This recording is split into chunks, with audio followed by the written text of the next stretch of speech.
Hello, conspiracy players. The following is a guest appearance on somebody else's show, but still guaranteed to be some good shit. Stay tuned for more original content from Conspiracy Playtime. And welcome to the Monday Night Master Debaters. It's going to be another good one, folks. We've got a few great gentlemen here. Rye will be joining us shortly. He's just running a little late tonight, but he will be here. And, dude, there is so much to talk about right now. Not even, conspiracy related, just shit that's going on in the news and in this world right now at this wild time. So let me introduce my guest. We got from Conspiracy Playtime, Colby. What's up, man? Hey, guys. Been waiting for this since I was on this. I think it was Halloween of last year when I was in the panel of the. It's been that long?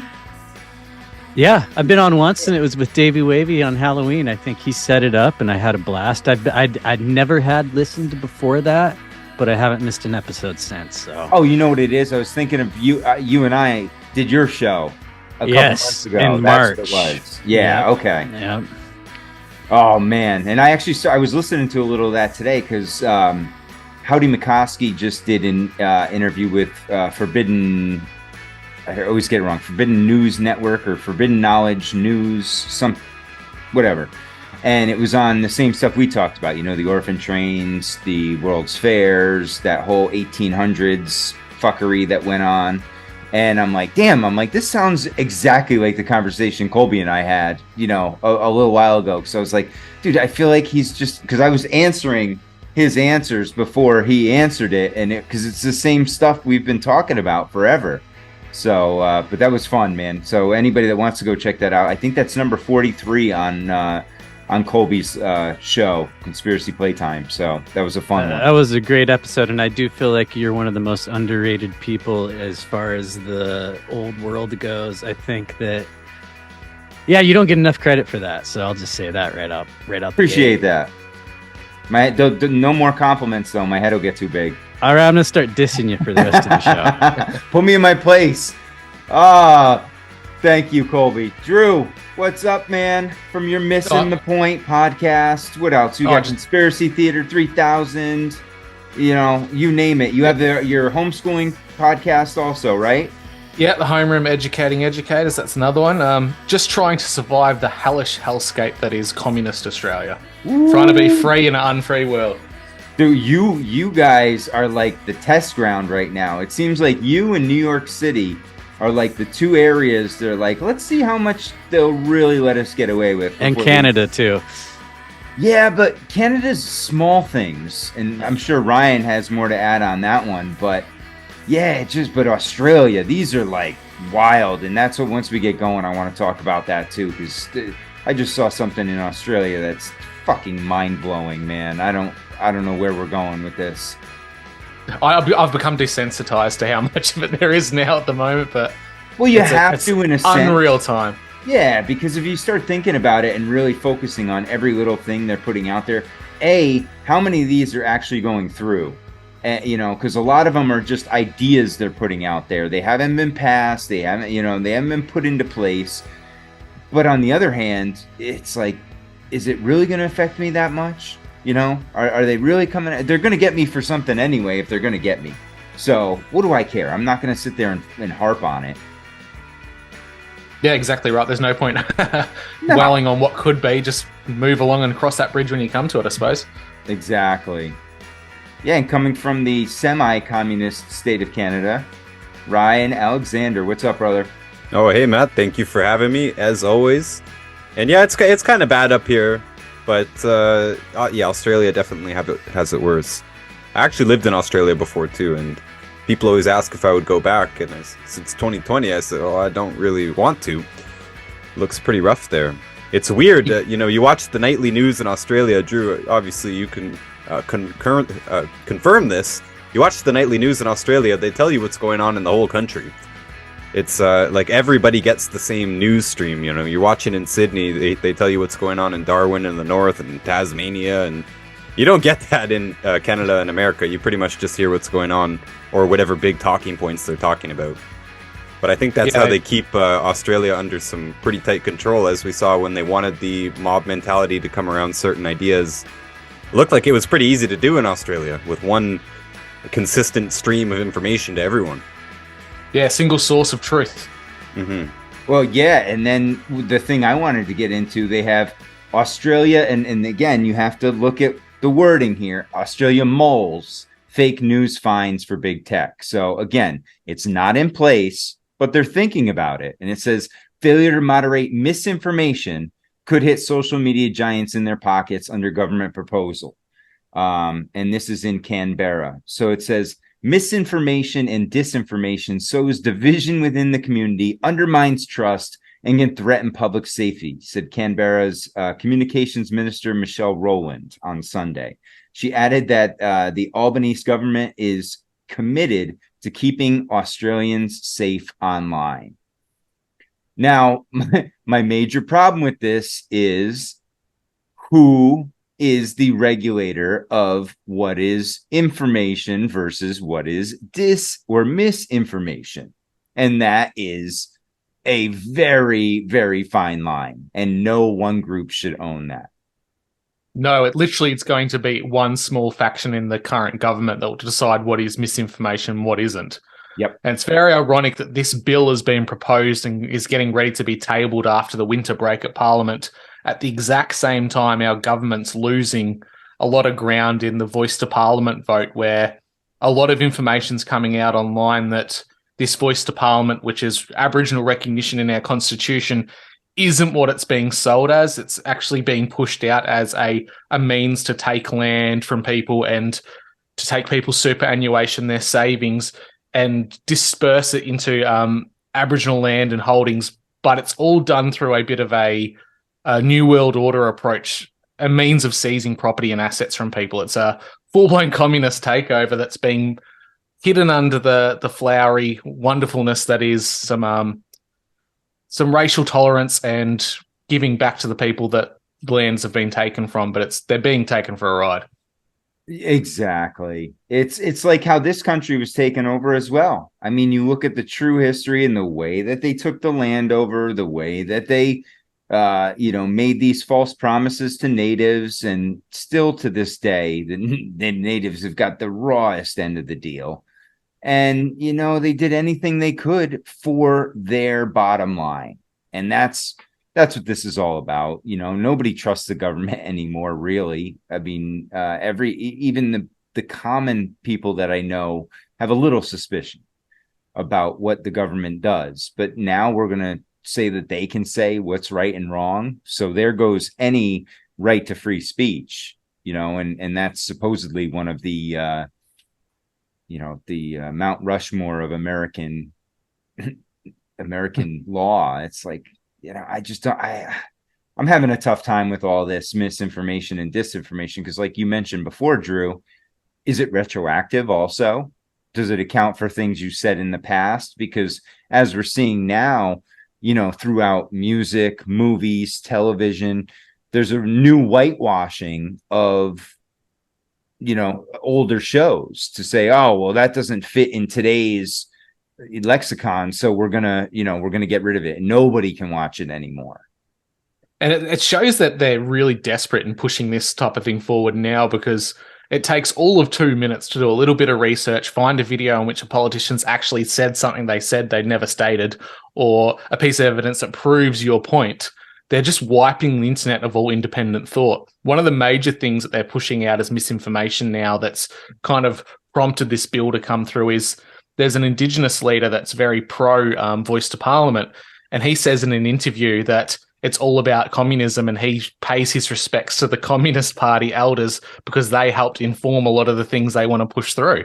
And our government's like, oh, it's got nothing to do with communism, but one of their leading figureheads actively thanks communism for what they're doing. Well, it's essentially what BLM did with socialism here. It's the same thing. They were all a bunch of socialists that started that, and they were high on Marx. And, It's like, okay, I mean, and that's what most of these people are, though. We know it's all a uniparty when it gets down to it. I'm sure it's the same thing in Australia. There's, it's who is lining their pockets. They don't care about us.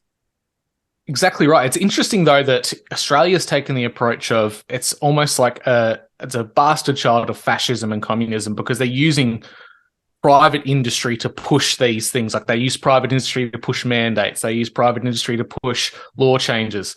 They're using private industry and social media to push this law change through the guise of they're going to get multi-billion-dollar fines for each piece of misinformation, which I don't think the likes of a Twitter is going to turn around and pay a fine for something they know is true.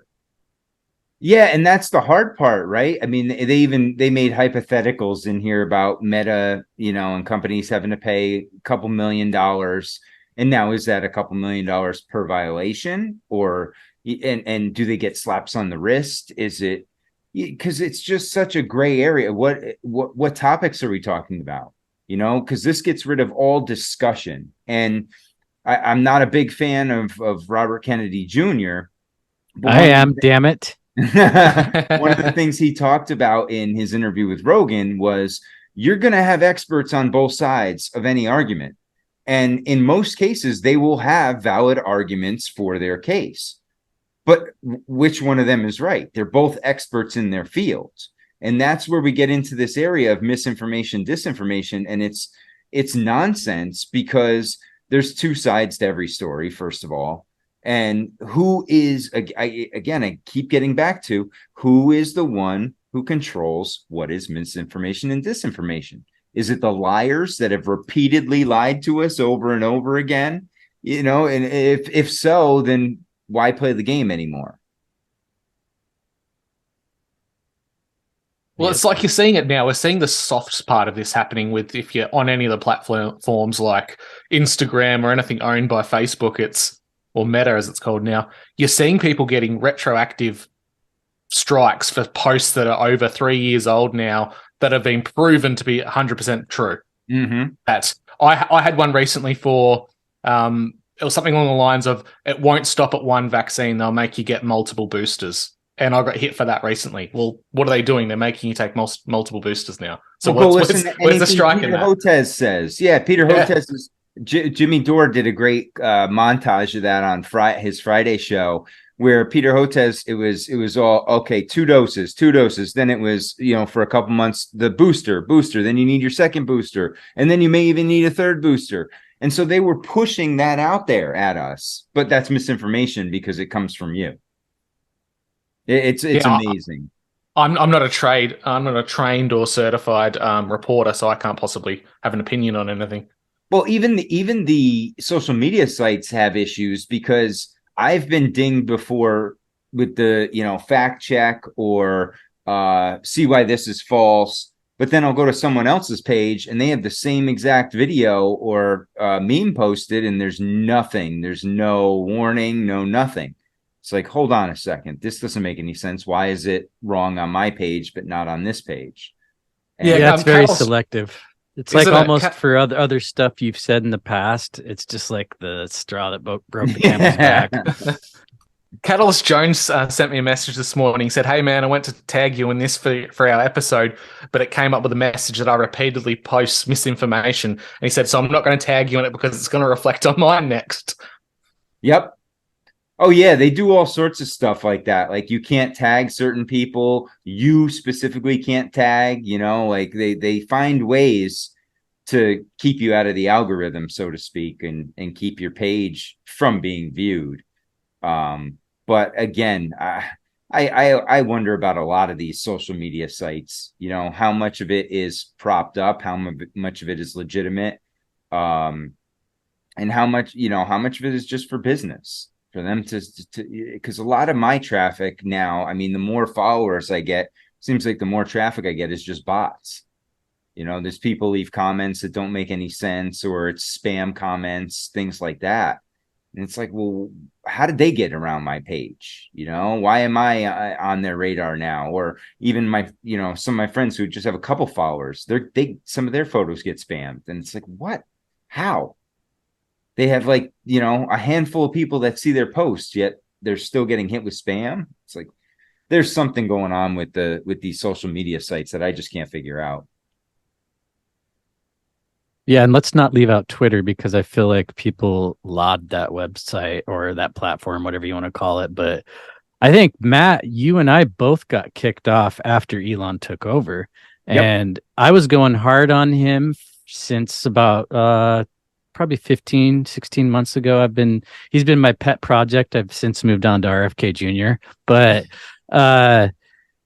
I did a huge thread about Elon, and then the next day, I called Hassan Piker a cunt for piling on Sydney Watson, and they told me that was not allowed. They took my account down. They didn't give me a warning, and they said that they determined that the sole purpose of my account was to spread hate and violence, and that I couldn't get back on. And I had to use my co-host's Conspiracy Playtime Twitter to get back on Twitter. It was kind of hard, but I figured out how to do it.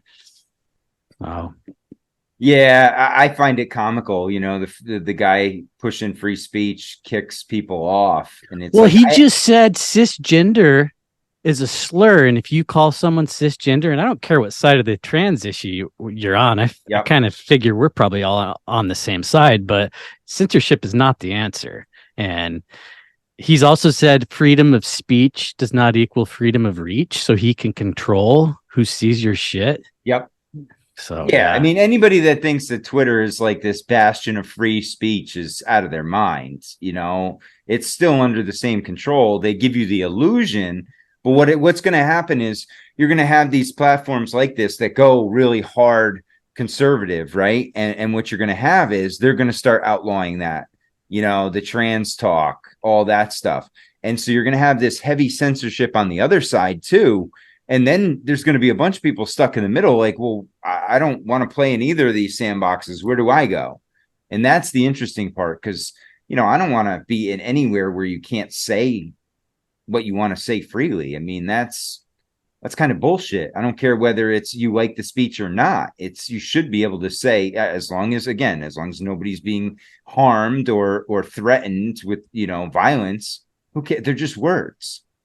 Words of violence, Matt. Come on. Oh my God! Yeah. Well, I was just about to post this up because in Massachusetts, we had a fun one recently. Let's see,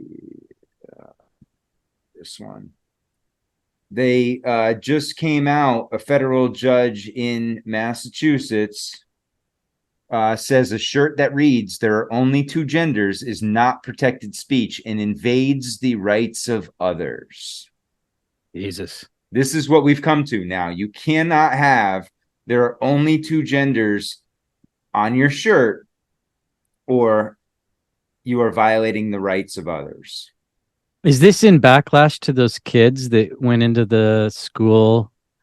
Yep. Is that, yeah. And trashed it, and yeah, they with the American flags, and I only heard about it on your show, and then I looked into it, and that shit's fucking crazy. Oh yeah, it's one of those where they wanted to push back. I think they pushed a little too far, but hey, if it was going the other way, it would have made news as the greatest thing ever. Exactly. But because it's going against the narrative, now they're gonna really, really push back. And again, this is just so ridiculous. Like, the funniest part about this is I saw, Amazon is selling, whatever multi-gender t-shirt they want to sell, but then when you go to order it, you can only order it in a men's or a women's shirt.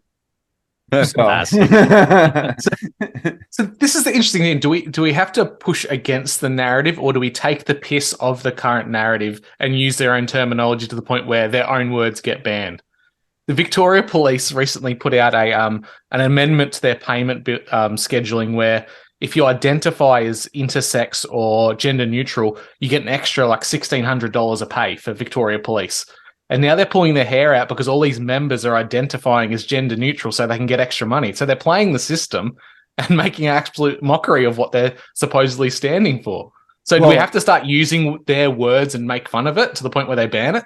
It's funny you say that, because I have a call into our HR department at my job, because we just got an email last Thursday that says they are now offering 2 days a month for menstruating people.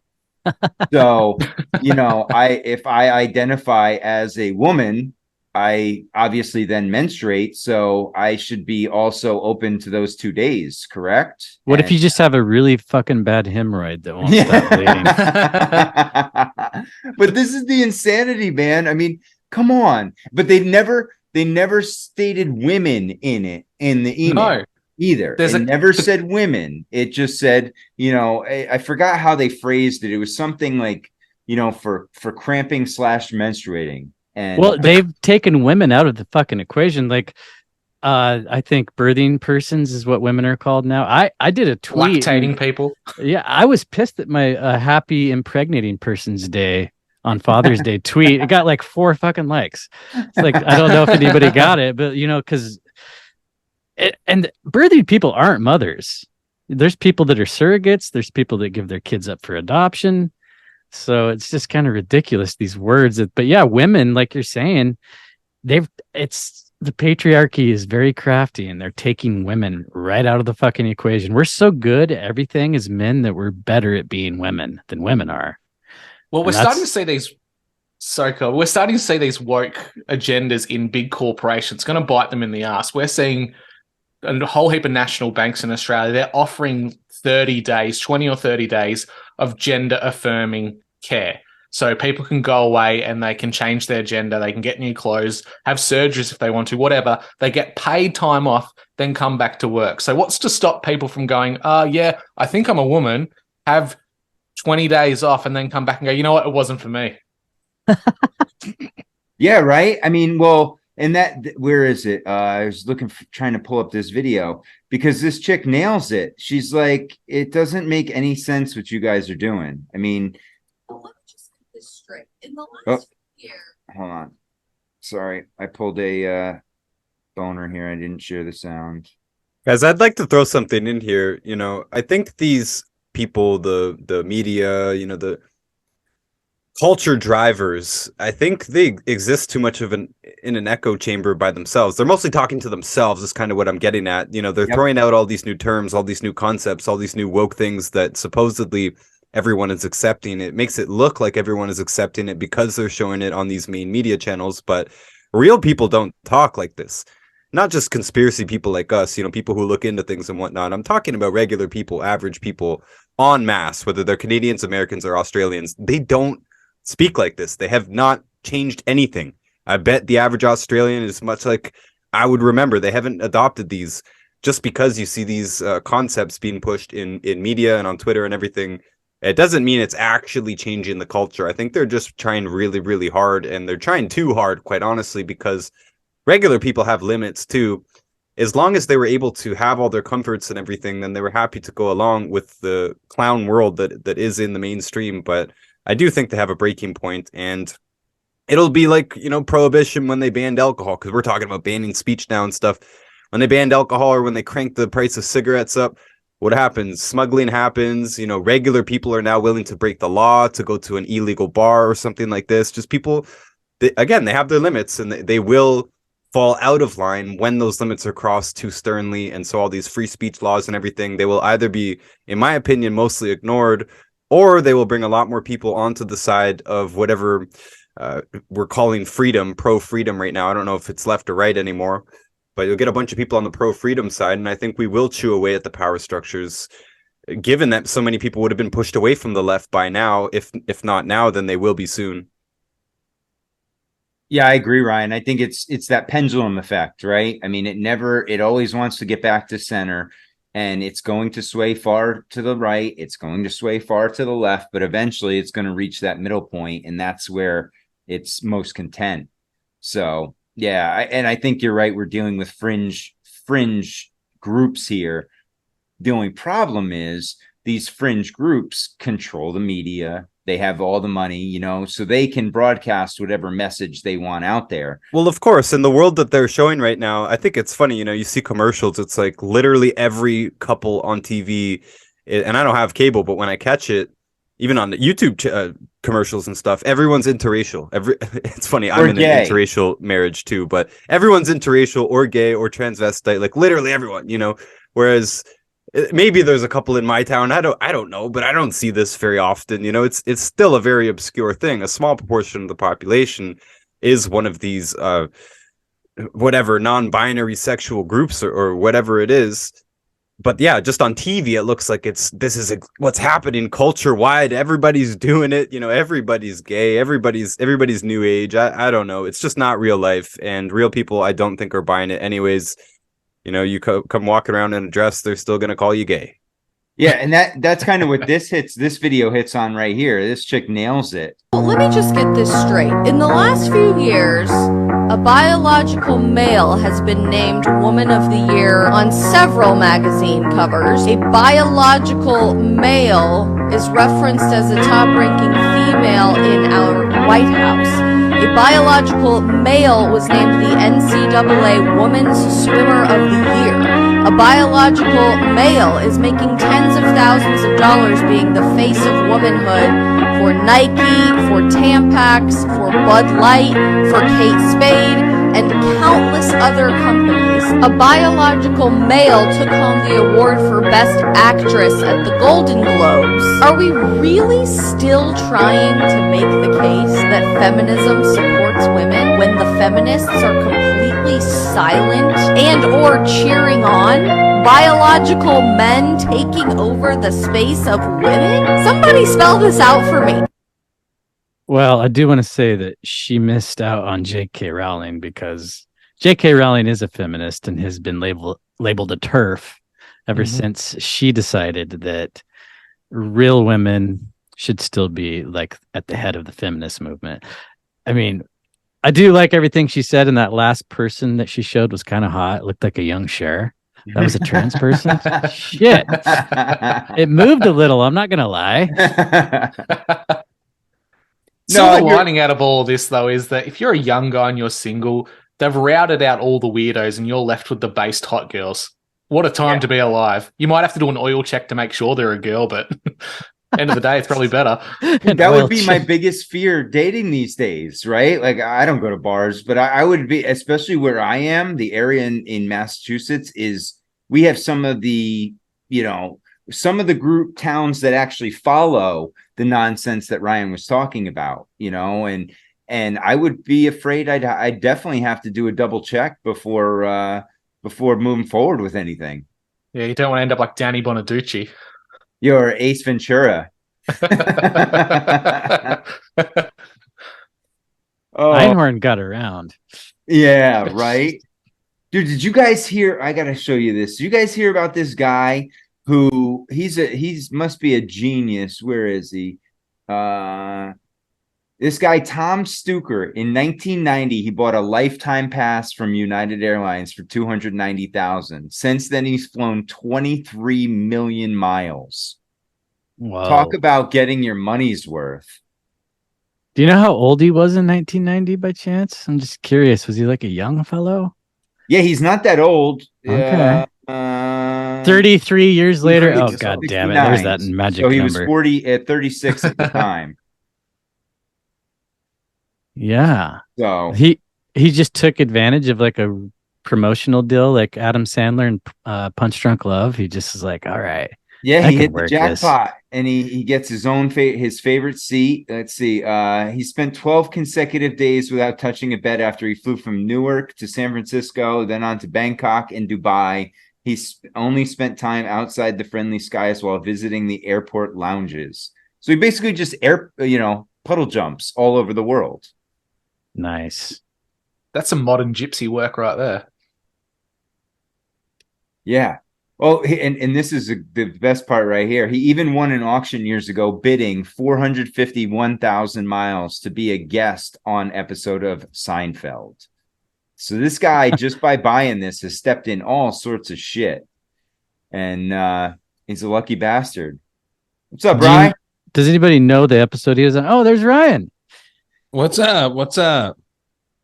No, we were just talking about this guy who bought a lifetime pass in 90, and he's gone over 23 million miles. A lifetime pass on United? Yeah. That's interesting. How much was that? $290,000. $290K in 1990. I mean, if you got it, dude, flaunt it, right? Exactly. I think there's a couple of things like this where people have done it. I know there was one guy who I think he was from out west, and he bought this and he would fly out to Philadelphia every day for lunch to get lunch at his favorite restaurant, at some sandwich shop, and he would just fly back and forth every day. That's interesting because it does take, even if it's let's say it's an hour-long flight. I mean, that's a 4-hour ordeal, right? If you're flying commercial. Yeah. So it's interesting. The dude must not have much going on. But yeah, man, I mean, it'd be great to just be able to hit and be like, yeah, let's go play, 18 holes in Pebble Beach. Because he's got that kind of money to go play there if he's throwing down $290,000 on a lifetime pass. Yeah. Statistically, you should have been in a plane crash by now, right? No, in American aviation. All plane crashes are fake. And I think if anyone could answer if the Earth is flat, it would be this Tom gentleman. Interesting. Are we talking about the flat Earth right now? No. I do like that shirt, though, by the way. Is that? Yeah, this is the Catalyst Jones special, White Rabbit podcast. Dope. Yeah, dude, he's great, man. He's a graphic designer, man. So all his stuff is really good. Yes, sir. It's beautiful, man. I love this shirt. I can't wait to rock it at the gym tomorrow. Oh, did you just get it? Yeah, it just came today. So gave it a wash and popped it on for the show. See, that's one thing. Maybe you can help me understand this more, is why people that go to the gym, why they buy shirts and then wear them to the gym right away. Because I thought that shitty clothes were meant to be worn to the gym, but gym rats always wear their favorite clothes to the gym. See, I just wear these shirts because I love watching people's reactions to them. Whenever I buy one of your shirts, the first thing I do is wash it, and I'm wearing it to the next gym next day. I mean, I'm honored. To me, it's so bad. It's a social thing. You're going to see a lot of people there. Medium-sized gym, okay. even. Yeah. See tons of people. How many chicks do you see in full fucking makeup at the gym, too? That's a thing. Right. That's a great point. And they're always the nicest pants. You know what I mean? Yeah. No wrinkles at all. Oh, it's always light pants, dark panties. It's dude, yeah. And then they get mad when you stare at them. The nerve. They film you staring at them and put it on fucking TikTok. Yes. Yeah. I should do that. I should go to the gym. I'm a little out of shape right now. I've been losing weight though, exercising. Go there dressed like a total whore, sports bra, tight pants, and then just film dudes if they look at me for half a second and just yell. Yeah. I need to get a gym membership first though. Hey, did any of you guys hear about this? The card game Magic, supposedly the Magic the Gathering. This kid ordered some cards, and supposedly the company sent him the wrong ones that weren't released yet, and he was a YouTuber. And so he did a live show on YouTube about it, and they supposedly sent the Pinkerton National Detectives to this kid's house, or guy, I don't even know. It doesn't say who it is or where it happened. And they said they might throw him in jail and give him a $200,000 fine if he didn't give the cards back. No, that's stupid, dude. Because what would you do if you got some unreleased cards? I paid for it. You sent it to me. It's your mistake. Tough shit. It's on Or just you. deny it. Just say, I didn't get anything. That's true. It's like when you buy one thing off the internet and they accidentally send you two. You don't fucking tell them about it. No. Okay, cool, mine. I know. Or that was something that happened with those Desert Storm cards, Matt. Remember I told you I bought 7 packs, but they sent me 25 of them. So I don't know whether I should thank the guy or just act like nothing happened. Yeah, exactly. It's hey, you got 7, right? Yeah, I did get 7. That's what I'm saying. So that's all you need to know. That's all he needs to know. That's Order fulfilled. Yeah, I just feel bad if maybe he's dyslexic or something. He saw 70, and I still got a couple weeks coming worth of shit. Dude, the guy that whole story reminded me of this thing I saw on Instagram today. It is I love this. Fucking classic. Listen to this. Oh, why is there no sound? I love the metal mesh, though. I mean, that's something that girls should wear to the gym is metal mesh. Oh, dude, he's a legend, but why is there no sound? This is not making any sense. Metal mesh and a wooden sword. Oh, no. Plastic. Ah, damn it. So anyway, he's like, he was trying. They were at like some LARPing contest. Why the fuck won't this sound? Let me see if I open it up. Look at those glasses. Is there a lens popped out? And they're all like fucking sideways too. Oh, Right. dude, he's a hot mess. Hot mess. He's like, I tried to cast a healing spell on the guy, but it didn't work because his head was cut off.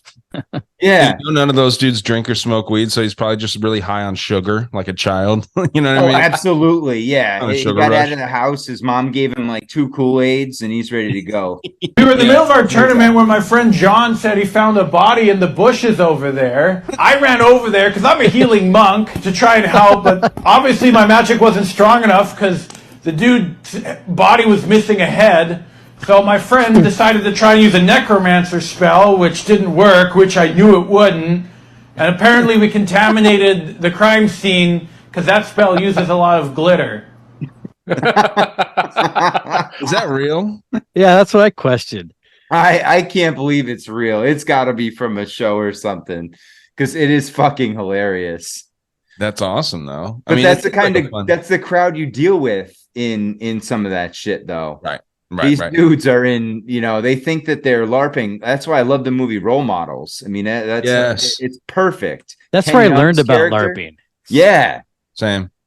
Let me ask you guys this. Maybe we can go around the horn here. Would you participate in a LARPing situation like that, like medieval? Have you seen the Russian ones? The Russian ones that actually don the armor and beat the shit out of each other. Yeah, I Have a don't go think at that's that. LARPing, though. I think that's something else. It's like that thing that the dude from the Cult of Conspiracy does, right? Where it's like MMA mixed with medieval weaponry, right? That shit's True. real. Yeah. Yeah, that's like real combat. But like, so I would not do that. I'm not a fan of that. I really would kind of want to participate in like an MMA, like amateur MMA thing. I think that would actually be fun. But like, would you, like Matt? Maybe we start with you, dude. Like, would you go LARP? Like whether it's like maybe with your son or not, like just a bunch of grown ass men out there. It depends on the crowd you're LARPing with, I think. Okay. I think that's a major determining factor to what extent we're going. Are these people like Civil War reenactors, who do it, as a hobby, or are these people who actually live to LARP? Because that's 2 different animals. And the second one I want no part of because those people are insane. I just think it'd be kind of fun to go there and like actually maybe get rough with a couple of them. You know what I mean? Like when they say something that's a little sideways, you can just shove them. You know what I mean? Dude, that's going back to like high school gym class, basically. Right. Still, I mean, I just think it'd be fun. Like as an adult, you can relive your glory years in high school. You know what I mean? It'd just be kind of funny. But I think it's incredibly interesting. That and like furry stuff, I think it'd be kind of fun to crash a furry convention. Dude, we had furries in my old town. They were on the town council. And it finally got in the news because one of them got busted at a furry party and they were all there. And so there was like this big article about furries afterwards. And they were trying to like, play it down. Like it's something normal. A lot of people do this. And man, these fucking people are just so weird. It's just as normal as being trans, everybody. Everybody's doing it. It must be hot in those suits, I always think. Right. They're wearing camelbacks under it and they're just sipping on water the whole time. I guarantee Well, it. Rogan and Duncan wore furry costumes in his 2000th episode. I didn't watch that. Did they fucking keep those things on the entire for time? like 2 minutes. Okay. Yeah, they kept the that's- suits on, just not the heads. Oh man. But yeah, I was Pussies. like, dude, this is kind of weird though. Why are we pushing the whole furry idea? And even they were like, dude, it's hot in here. And then they were made a good point. Think about the poor assholes that work at Disney in the summer Right. in those Right. costumes. Those people must just die. And they were like, yeah, imagine during the pandemic that those people had to wear masks under their mask. Yeah. Under their Yeah. costumes and shit, and they're just dude, they're just like suffocating in there. I'm surprised Rogan didn't turn it into like a toughness competition, like his ice baths and stuff. Like he's like, just sit through it. Don't listen to your inner bitch. Keep the mask on. Like the furry mask. It seems like His something. his new thing is the smelling salts. Just like smelling them for fun. Yeah, like he has different strengths of smelling salts, and he'll like make the guest at him sniff the smelling salts. That seems fun. kind of in a fun way. But I don't know, man. I think that stuff's wild. Absolutely wild. But yeah, sorry to just jump in and start talking about furries and No, hell yeah. I wanted to ask you guys about this. You guys heard about this? The Noah's Ark Doomsday Plan they came up with in Japan. It's this whole it can house 40,000 people. 40, huh? Like 40 days of 40 days and 40 nights. Well, they love their numbers, you know. Right. 40 is a big number, but here's a little preview of it. Don't give me an ad. All right, it's not loading. Fuck it. Oh.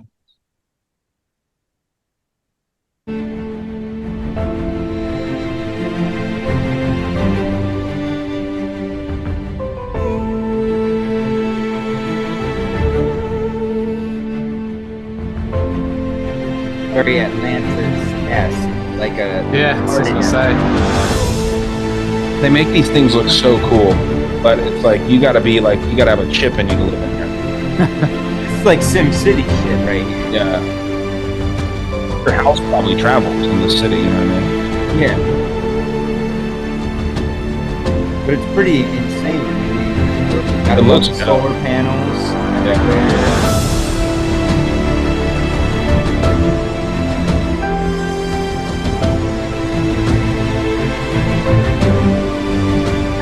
Not a single piece of litter.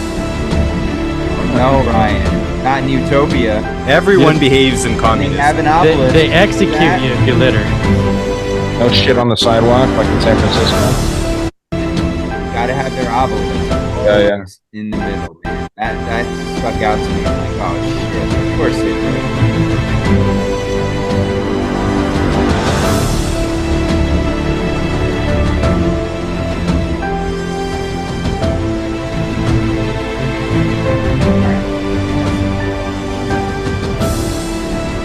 The whole point of it is I was laughing because they're talking about, and it came from NARC is what they're calling it, and it's to rival Elon Musk's SpaceX.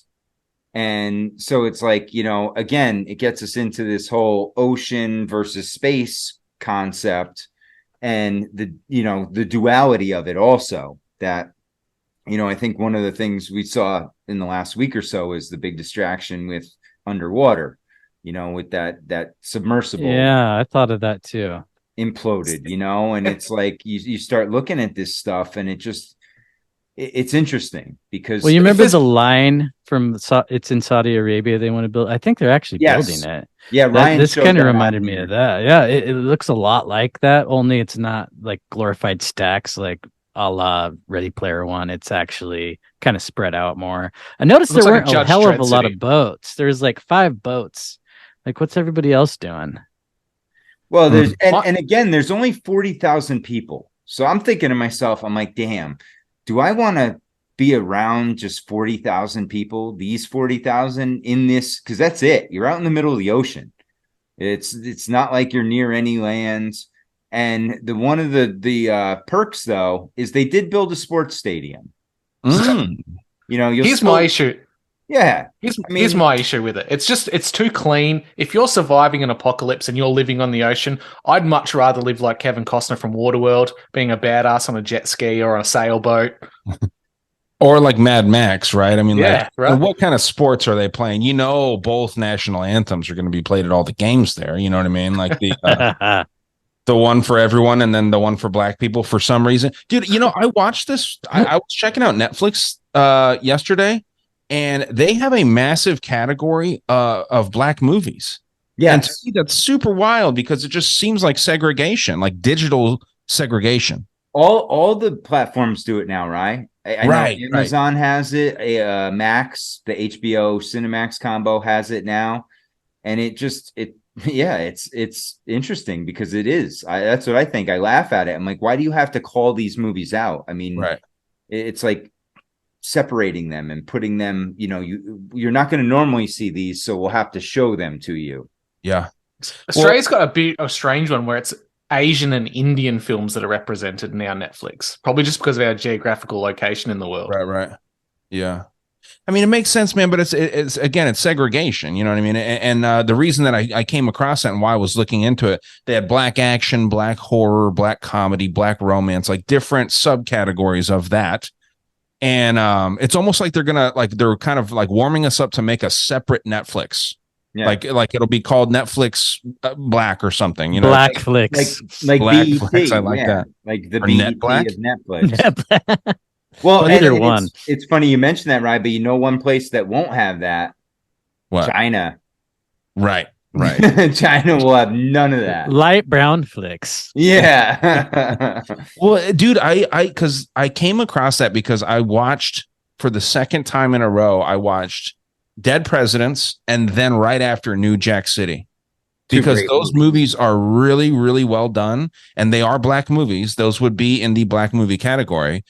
But you don't get that vibe from them. They're just really well done movies with, 99% of black people in the cast. You got like Judd Nelson, I think his name is, in New Jack City.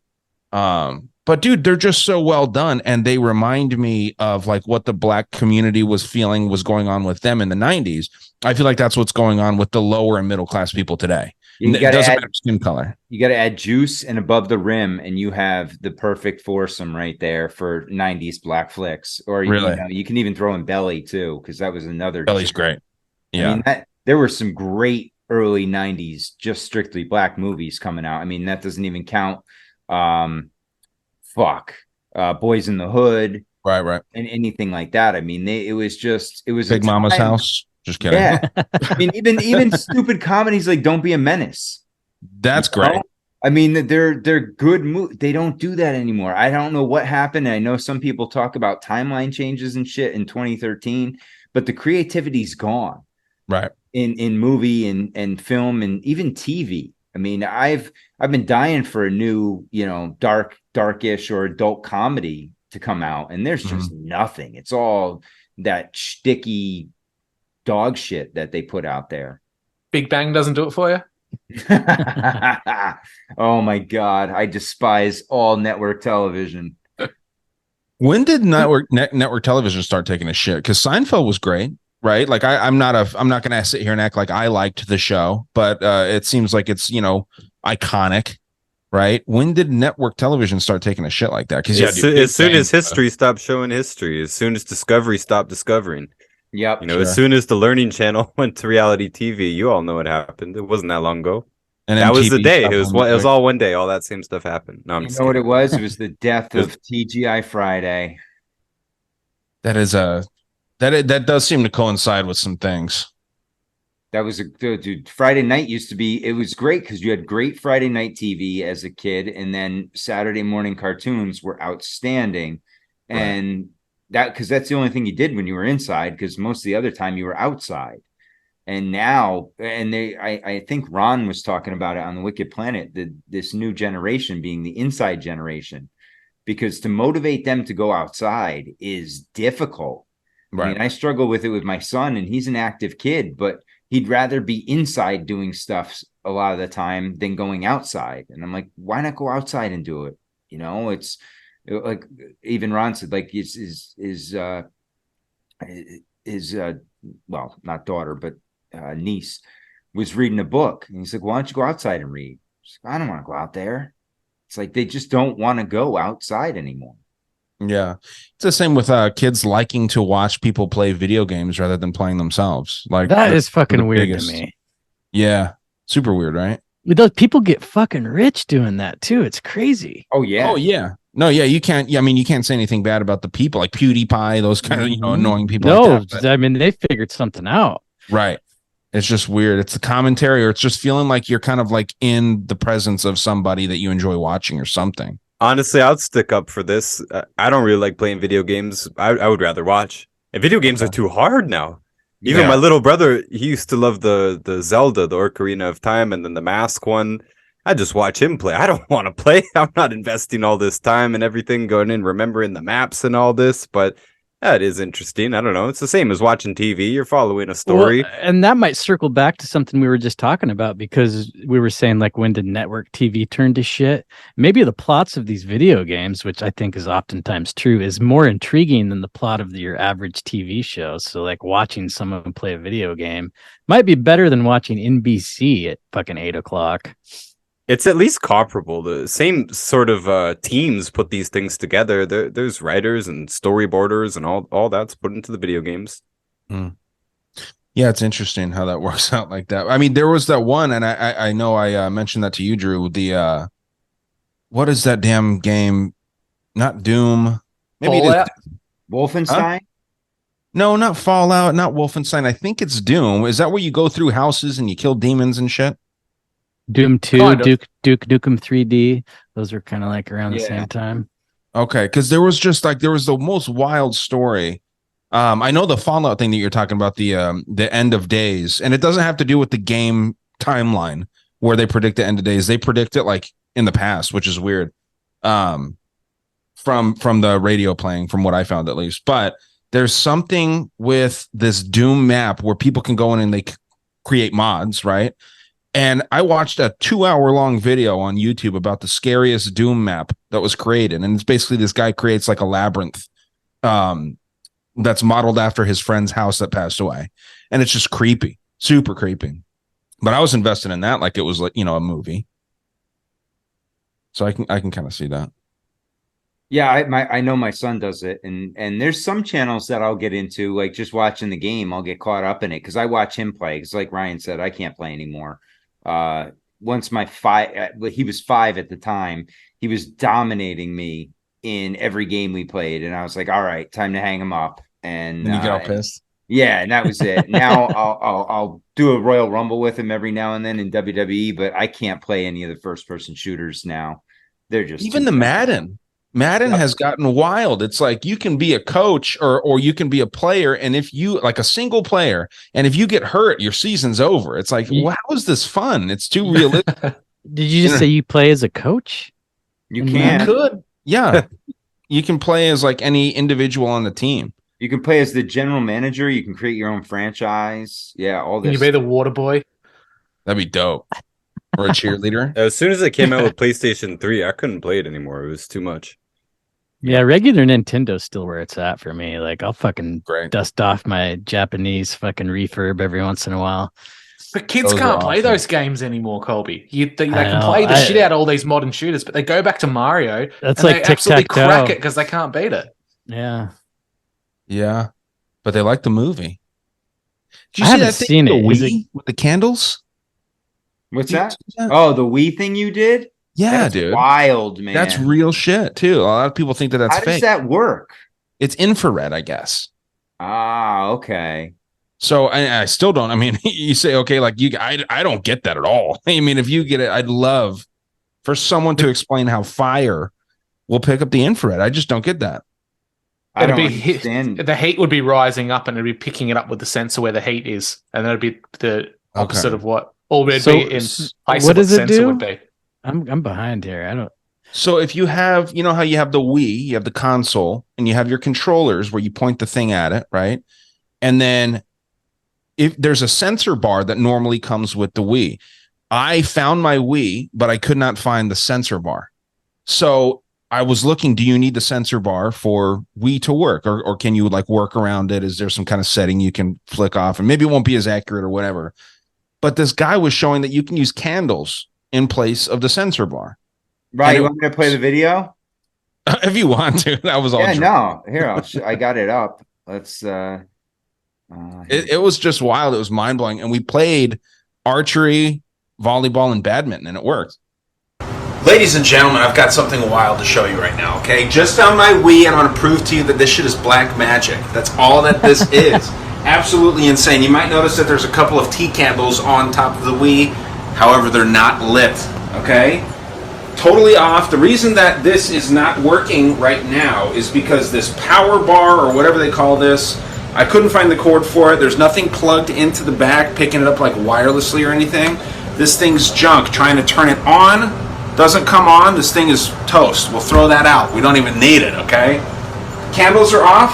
I'm pointing this here, not picking anything up. You can get right up on it, right up there. Nothing's going to work, okay? This thing is not working until we light the candles. We start the vigil. Let's see. 1 candle on, 2 candles on. Now watch this shit. It's going to blow your mind. Watch. Right away. There it is. We'll hit this. Netflix. Wild, dude. Wild. And then I did my best David Blaine impression right there. Beautiful. It's weird though, dude. I still don't really fully get it, but I don't get it at all. I guess there's science behind it somehow. Yeah, how does It's all fun and games till the techno demon rapes you in your sleep. Well, dude, that was the thing that once we found that, Kim was freaking out, of course, because she had this thing, an experience about like 8 years ago, where she was playing Wii when she lived in California at her ex's house, and no one was home, and she was playing solo Wii, the dance game, and out of nowhere, it just said player 2's joined the game. And she saw a sensor of another figure right next to her. And she was going like that with her hand. And then the figure like kind of lunged at her. And then she fucking ran upstairs and locked herself in her room. You know what I mean? Like there's weird shit that goes on with those things, dude. And actually Paranormal Activity 4 or 12 or however many they're up to, one of them shows that with the Xbox sensor as well. Right. So just weird, dude. It's kind of creepy to have this kind of shit in our houses. Well, and that's old tech. Imagine what the new tech is doing, right? I mean, that's the creepy part. And how much of it, the part that creeps me out is the whole, like you said, here it goes the sigil. It's like, is that what we're doing when we're turning these machines on? Is it some sort of ritual we're partaking in? Is it something we're opening up possibly by playing these games? I have no idea. Right. Remember when that came out, everyone was like mind blown of how it worked, even with the sensor bar. You know what I mean? And then now that you don't even need the sensor bar, apparently you could just use freaking candles. That to me is just kind of crazy. But Ryan, have you seen that horror movie from the early thousands where they set up a new phone signal, like a 5G type of a deal for everyone's cell phones, and actually opens up a means for interdimensional beings to come through demons and they start killing people? And the only way they can survive is to escape to areas with no signals. No, but I'll have to find the name of it and send it to you. It'd be right up your alley. It doesn't sound familiar at all, but yeah, dude, let me know. And I'm trying to. I know you're kind of a movie buff. I'm trying to find this movie of a drifter. He's a homeless dude that goes around and kills people, but he doesn't remember it. So at the same time, he's trying to solve the murder mysteries, but he's the one doing the killing. It's not called Drifter because that's like the one that pops up. But if anyone out there finds that movie, I've been looking forever for this damn movie. So it's a homeless dude that's a serial killer, but he's trying to solve the crime because he has like amnesia. He's like schizophrenic, and I think he's also an alcoholic. Yeah. I seem to remember him drinking a bunch and like passing out in like tree houses and stuff in people's backyards.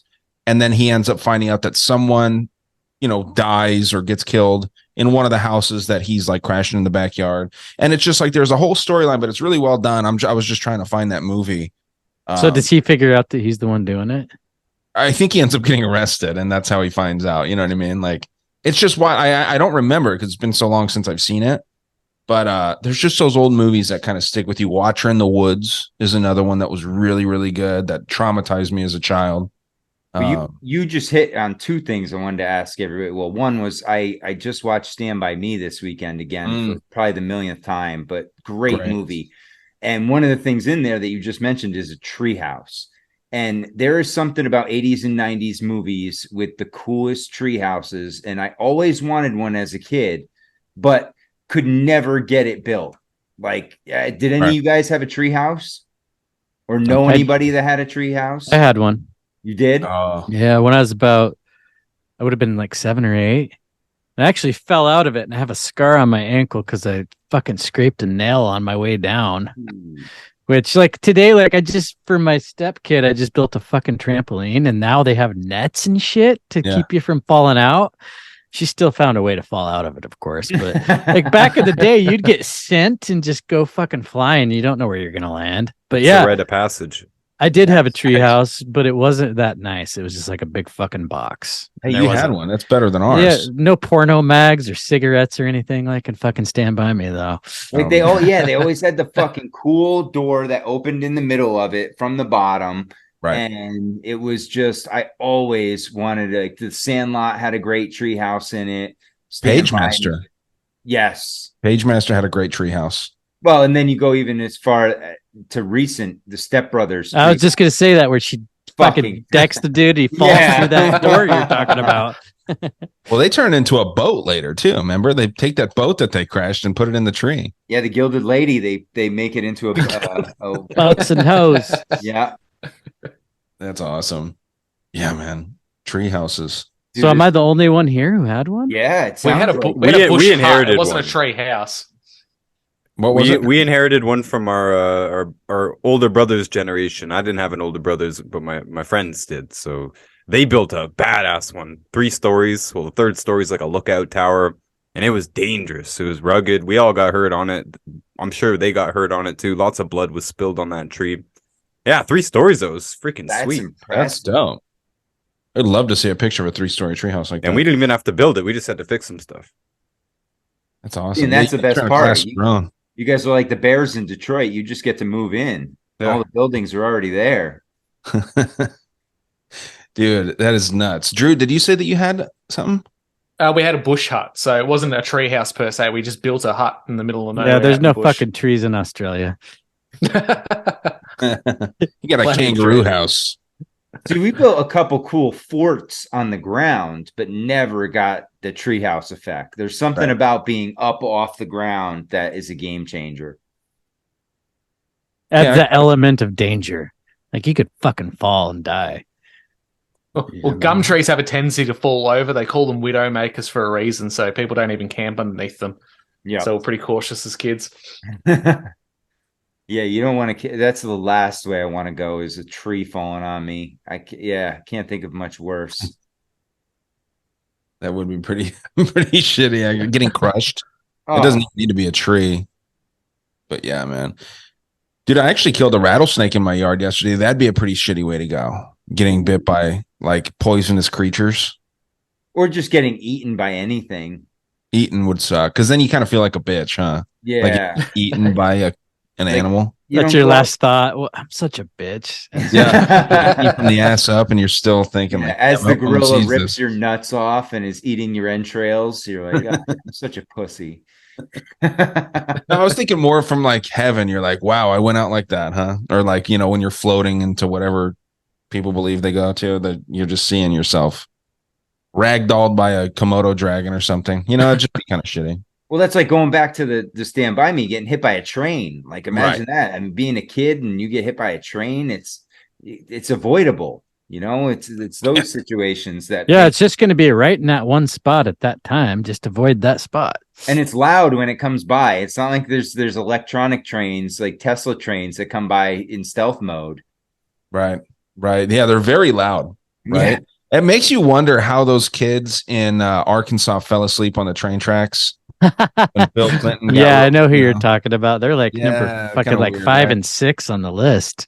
Yeah, kind of strange, but I don't know, dude. That is nuts. But Well, they said that they smoked 20 marijuana cigarettes. 20 marijuanas? Jeez. 20 marijuana cigs before They're that lucky they happened, didn't so. die at that rate. 20 of them? Jeez. That's what I'm saying. I'm about to light my second one of the evening. There's some train tracks right over there, guys. Stop me. Stay away from them. Yeah, they're weird. All right. Well, I want to share this with you guys because times have definitely changed for the worse because this fucking commercial, dude, you can't get commercials like this anymore. Check this out. Off here, green there, round there. I stored cloth. That's my job. I learned the job slow, and now I know it by heart. He earns money, he pays taxes. He's just like you. ARC, the Association for Retarded Citizens. Don't throw it away. He earns money. He pays taxes. He's just like you. Did you It's notice our tax tax cap. number had the 666 in it? Yeah, of Oh, course yeah. it did. Kind of Dude, weird.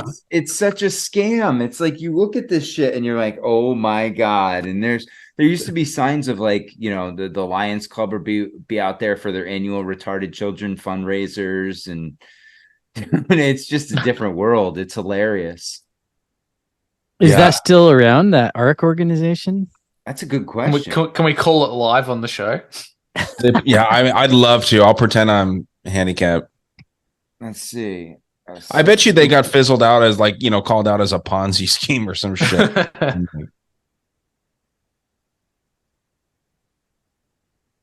By the way, I looked up the costume thing. I was wondering if those people at Disneyland really did have some kind of coolant system. And it turns out that when it's 94 degrees Fahrenheit or less, the performers get 30 minutes in the costume, then 30 minutes break to cool off. And when it's 95 degrees or more, they cut it down to 20 minutes in the costume and then equal time in rest. But there's no coolant system at all. It's just really hot for them, so they don't let them go out very long. God damn. Seems like it takes 20 or 30 minutes to take off the costume. Like that's where do you start the timer? Yeah, hopefully In Disney World too, where that fucking humid heat. Do they get a little extra? Because that's fucking way worse. Either way, they gotta suffer when they're in the suit. Oh, he loves that watermelon. This is the ARC website, thearc.org. Oh my God. Dude, this is rough. Jesus. It's 80. They're very inclusive though. 90. There's scroll up to the wheelchair one. That's the midget from Lord of the Rings. That's what I fucking was just thinking. It looks just like Peter Dinkley or whatever the fuck his name is. Dude. That is him. He's been acting He's forever. a crisis actor. Wow. It looks like it's still going strong. Yep. Long All the live politicians ARC. are retards now. Look at it's got Obama. Hey, there's a fake Wonder. blind guy right there too. Isn't that Stevie Wonder? Yeah. And Barbara Bush right under him. Isn't she lovely? Wow. Barbara Bush. That's- Wow, yeah. That's amazing. Yeah. So ARC is still going strong for anyone wondering. We should all become members. Become. I got the gold card. The Excelsior package. Yeah, dude. That is wild though. That how he says, like, it sounded like he said I snort glass. I know he said he sorts glass, but it sounded like that. Kind of sad. That's meth is street name glass. The really good shit anyway. I know. That's why I think he might have been. Yeah. That's what it is, dude. They're a meth company. They're selling, they're trafficking drugs. They're Great front. They're making the retarded package meth, and they don't even know it. Imagine. What a good cover. We need to make New Jack City too, and it's all about that instead of crack. Oh Retarded man, people. that would be great. Have you guys seen this new shit that RFK Jr. is pushing for recovery? He wants to do Peace Corps recovery centers. And the model he's going after is it's this place called San Pellegrino in Italy that's been around since '79. Netflix even did a hit piece on these guys, but it's basically like the movie Scanner Darkly, where they make these addicts come sign they have to do a minimum of a 5-year commitment, and then they just do slave labor for recovery. I mean, I'm just chalking up the shit about RFK Jr., but this one's just been on my radar recently, and that kind of. Well, and who knows what other drugs they're giving them, Colby? Right? I mean, what other tests are they doing on them? Whether it's in the water or products they're giving them while they're at this, recovery center. Well, do Yeah. you guys It could be think the new that forced serial labor killers would of be the worse future. than being a drug addict? Is that such a bad thing? I don't know. This is supposed to be the master debaters here. Might as well just play. Well, I mean, devil's advocate yeah, here. but a 5-year commitment. You know Honestly, what it though, sounds like? you Is that guys a know, sentence? you guys, especially in America, you guys have seen probably Denver or anywhere in California, or, any of these big cities with all these degenerates out that they're, especially the places like Washington and Oregon, where they're making these laws that attract all these drug addicts. There's no crimes, there's no punishment for, small crimes and all this stuff, and they give them free injection sites, and you're allowed to camp, you're allowed to do all this. Like, we've allowed them to go so deep into degeneracy that honestly, I think forced labor is one of the only potential cures here. These people fully live for free in the ultimate degenerate paradise. Like, Why not put them to like- forced labor? On one hand, you actually maybe get something productive out of them because it's not just about like sucking work out of them, but like they're literally going to contribute nothing else to society for the rest of their lives if they stay on the street. If anything, they pay some drug dealers and that's it. They cause nothing but pain and problems for everybody else, whoever else they interact with. So the only way they can have any fulfillment in their own life is if they snap out of it. And not very many people seem to actually do that, seem to leave the streets. There's more and more of them in all these centers all the time. Why not sign them up for work? It sounds like they need to sign up voluntarily here too. Yeah, 5 years is a stretch, but you're going to need quite a while to really truly dry out and reset your habits and your mindset and all that. But yeah, where's the middle ground between? And I live in Oregon, by the way, and I totally agree with how. So that's you fucking know. harsh. I do know. I'm 4 hours south of Portland, but I know exactly what's going on. They have what's called the stabbing wagon about 50 miles north of me, where you just go get a fucking shot of heroin. But where's the middle ground between 5 years of fucking labor and getting drugs for free? Wagon. There's got to be, stabbing wagon. And that's actually what they call it. That's not even slang. That sounds like one of those bang bus things or something. Yeah. Like, that's wild. But yeah, like you said, where's the middle ground between the 5 years and the stabbing wagon? Like that's well, and that gotta whole be something. premise sounds like asylums rebranded. You know, I mean, instead That's what of, it is. it's taking addicts instead of, and what do we do with the ill, the mentally ill? Well, he's lumping them into this category too. Okay. And he said young mentally ill people also need this option, Oof. which I think that what they're trying to do, man. I don't know if you guys have seen this website, RFK Exposed. I'll pull it up here. RFK is not, they're trying to paint him in the new picture of like Donald Trump, back in 2016, 2015, in that era where everyone's like, oh, this outsider. Yeah, dude. Oh. And Get the fuck out RFK's very pro-vaccine. He's just, believe it or not, guys, he's a two-faced politician. Exactly. He'll say what you want to hear. And yeah, dude, I think that what he's trying to do with that, it sounds good in theory, but I think that they're just trying to get cheap labor. Like they look up to China. You know what I mean? They're also attached to this sustainability forum in Italy, which if you start looking into that, you get into like fucking BlackRock and shit.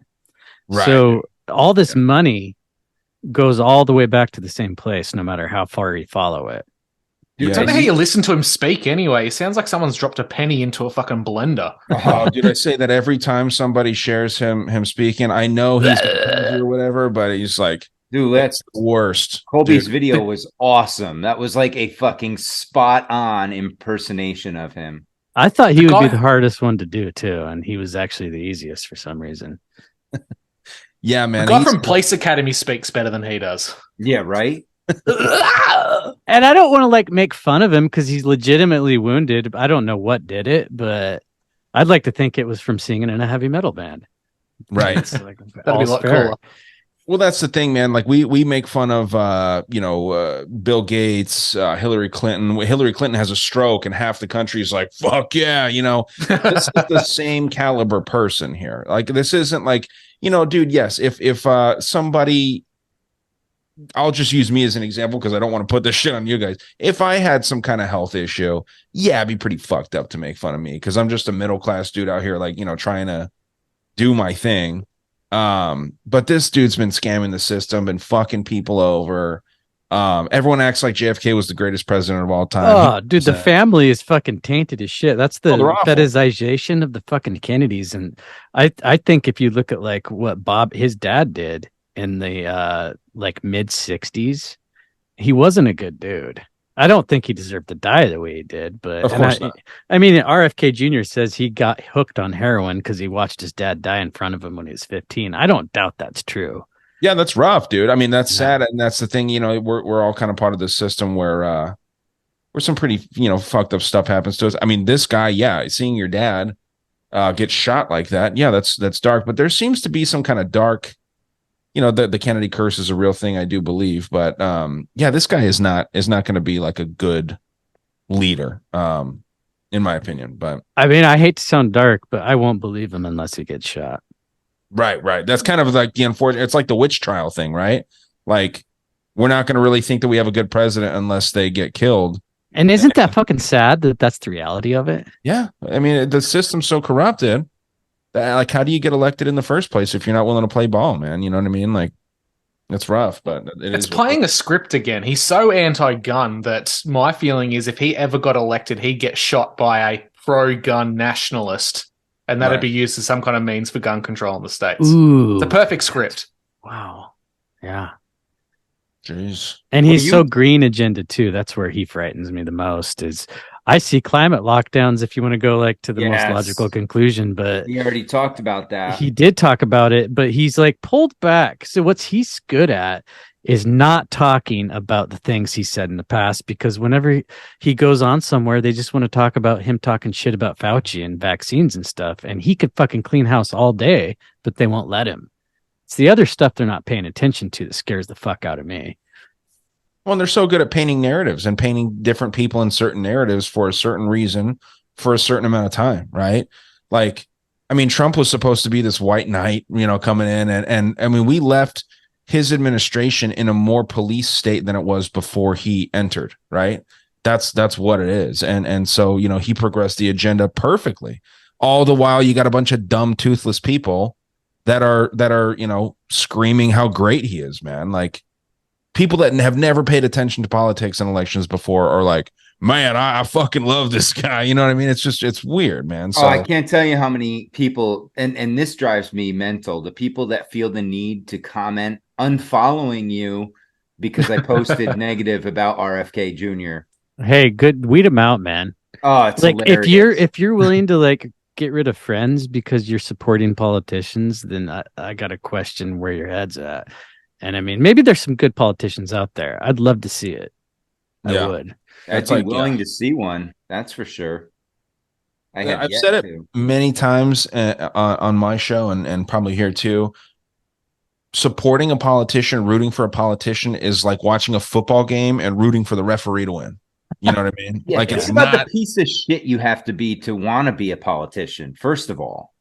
Like, the whole point of going into politics is controlling other people. And, there's no, the ideal of, I'm going there to help. That's gone. There's none of these assholes. I'm going to save it from within. Yeah. I had a guy on my show and he's a total fucking full-blown anarchist. And I don't think there's really any levels to anarchy, but he said that going into government to save it from within would be like if somebody built a porn shop across from your house and you wanted that thing knocked down, that you went and got a job selling porn there to take it down from within. And I mean, I think it's a great analogy. I'd like to think that you could do that, but everybody who's tried has either died or succumbed to the dark side. Well, yeah, because when you get the job at the porn shop, now they're putting food on your table, literally. So you're like, well, I can't blow it up now. We got to blow up another porn shop that doesn't agree with the way we sell our porn, Yeah, we got to go after that Saudi porn. That's the bad stuff. Yeah. It's my favorite, by the way. I prefer the Indian. If I had porn in my treehouse, it would have been total Saudi porn. Is there such thing as Saudi porn? That's why it's so great, because when it does make it out of there, it's fucking top notch. The burka's a tough one though for me, It is rough. You don't know. Kind of hard to get hard with a burka, staring into the black face of death. Right. Yeah. Not sure if she's gonna open her robe and have a bomb or something. I mean, that's offensive, but it's talk about going out with a bang. Jesus. Wow. Evolved quickly here, but yeah, man. Hey, you mentioned Colby. You just mentioned BlackRock, and I find it interesting because they and J.P. Morgan this week, while the Titan was imploding and being searched for, they finalized setting up this reconstruction bank. Oh, fuck, that's the wrong one for Ukraine. And so I was like, I'm like, interesting. What else have they done? Do you start going through? JP Morgan and BlackRock are doing all this shit. Like, they're starting this, what is it? The ETF for Bitcoin. They're doing all these different projects. The JP Morgan and BlackRock tap AI to start up, automate opening. What is this? Yeah, the custody accounts. Like, they're teaming up in all this shit, and you start looking at it, you're like, holy fuck! I'm like, these guys are into everything. And if you think this Ukraine reconstruction fund is all about saving Ukraine. I got a bridge to sell you. It'd be great though, Matt, if you're scrolling down to where it says custody and how it paused right there. You're like, custard. What the fuck is that? How it pauses right there. Fucking custard. Opening custard. This was the article I was checking out about the JP Morgan and them doing the reconstruction. And they're saying it's going to take like $411 billion is their goal. And basically what they do is they're taking low risk, investments. And then they're basically going to be able to use our tax dollars in addition to this, because somehow they're tied in with our monetary system, and they're going to be able to use our tax dollars in this reconstruction effort. So not only are we helping BlackRock because they're one of the stakeholders in Lockheed, who's donating massive billions of dollars worth of weapons to Ukraine, now they're going to be in the reconstruction effort. It's that whole Hegelian dialectic almost. That's Halliburton all over again, right? Yeah. Halliburton with Iraq. Yeah. I'm convinced Ukraine's just going to become the mega city of Eastern Europe, and they're going to use that as the place they're going to put all the people into, just like they're planning in Western Europe with the mega city that's going to be incorporating parts of Germany, Holland, Luxembourg, and it's just going to be the mecca where people live, and everyone else has to go to that place. They get rid of all the agriculture and all the smaller towns, and everyone has to live in these giant cities. That's what I think Ukraine's going to be. The amount of investment they want to do there, they're already labeling it post-war as going to be the Silicon Valley of Europe. Yep. Well, and I found it interesting here because they say that these are expected to be 5 to 10 times larger than the private investments. That's the public investments, and amount to hundreds of billions of dollars in private investment. Priority will be given to the following sectors: infrastructure, climate, and agriculture. What are they going to do with the climate? Like, are we, come on. It's if you don't see climate and think scam right away, because there's nothing that they're going to do to impact the climate in a positive manner, at least. Yeah. Is there a way to even impact the climate positively? Is there possibly a way, honestly? If the only metric they're looking at is carbon, then no, because the total output by humans is just a tiny fraction of the total carbon. One volcano goes off and it's 10 times, 50 times more than all of humanity combined. What are you going to really do? There is methods of carbon sequestration. By the way, I actually worked in the geoengineering. It's been a long time. This was a lifetime ago. And there is ways to sequester carbon. We were working on it, and there's other groups that have methods of doing it. But the problem is that the amount of carbon that we put out is absolutely negligible compared to the natural sources. And it does not seem to correlate long-term with, you guys probably know all this stuff anyways, does not seem to correlate with climate epochs. As far as we know, the carbon actually follows climate changes. If you look at the data that we have, the carbon goes up after the temperature goes up and so on, and we're not even really in a warming period and all this stuff. So you go and sequester a whole bunch of carbon, and it probably doesn't change the climate at all, because I think the climate is driven by forces much larger than the gases. It's only one of the element exchanges that go on constantly all around us. It probably does have something more to do with sunspots or whatever, some major fluctuations in the whatever this is, whether it's a hologram or something, I don't know, the sun, the black sun, who knows. But these forces I don't think can be controlled by us. We can control some of the gases in the atmosphere. We could change that. We could plant massive forests. There already are more forests now than there were 100 years ago. We're doing good on that front, actually.